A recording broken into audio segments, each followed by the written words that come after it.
experienced I've experienced a lot of different types of, you could say, abuse. Verbal, emotional, physical. Is this my affinity of dealing with certain things related to mental health about that? I couldn't say. I don't really know. I think that there are people that can be good at those things, and maybe they've never experienced any type of abuse. So I wouldn't say that that's the understanding at all. You said because I have the past, so my connection is always about mental health and understanding. So you're saying that, from your connection to mental health and being in balance is related to your own experiences. And there's nothing wrong with that. I can't say that, there's not my lived experience is not a part of this. I wouldn't equate it to everything. Of course, I think it can be helpful, especially to people if they feel like it or they know that you've been where they've been. I think that spirit has taken me through a lot of different things in my life purely. Actually, that's a funny thing. There's some things that I've gone through in the last couple of years where I remember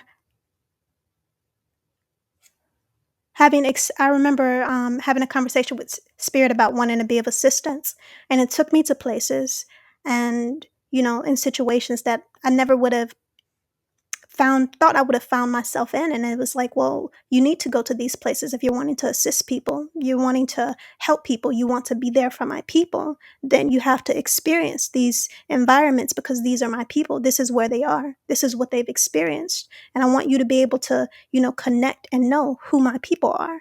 And so, I've definitely gone through some experiences that I feel were about helping me to connect more, but I don't think that that means that you have to have experienced certain things in order to be of assistance to people. And you said you've experienced um, terrible trauma in relation to childhood, and and that brings you to a deep interest in mental health. Okay, that makes sense. I mean, it really does make sense. I I've experienced quite a bit of trauma in my life. I've experienced some quite a bit of childhood trauma as well as an adult, and again, like I don't think that that pulled me toward mental health or the spiritual understanding of things so heavily. It just seems to be something that was on my path. So I don't think when you say maybe you're just self-projecting, I don't think that you're projecting. I think it's very true that sometimes it can be the case. What I do try not to do though, I try not to I try not to allow the experiences that I've been in to be, me seeing that this is this other person's life. I try not to do that. I try to separate that understanding and give them a place to just, speak on their experience. And maybe I'll share some things if I feel like it could be of assistance or helpful, but I don't try to say this is the best way for you to go. You get what I'm saying? And I think that that's important as well.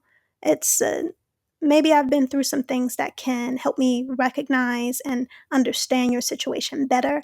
And if you're open to it, offer some, information or assistance.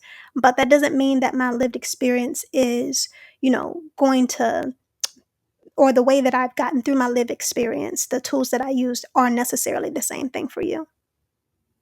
Yeah, I understand exactly. And yes, you do. You need to have separation from yourself and what they're going through. Yes, that's exactly it. I've gone a long time. I went a long time of not really giving much advice on anything because I wanted to really make sure I was in balance, and not doing that. You know, I always try to leave room for someone to, move in a way that is about what is right for them, and not make it. You should do this because this worked for me. Because just because it worked for you doesn't mean that it's the way that they're meant to get through their situation. So yeah.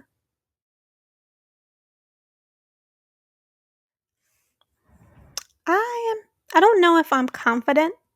I'm just me, and even in a sense of being here, on, live. I just, I understand it as me being myself, and I'm just chilling, really, that's it, and it's not about I don't think it's about being confident so much because, again, like, I'm not a person that would be on live, but this is what I feel spiritually guided to do, and so, you know, if it looks confident, I'm really just doing my best to be myself.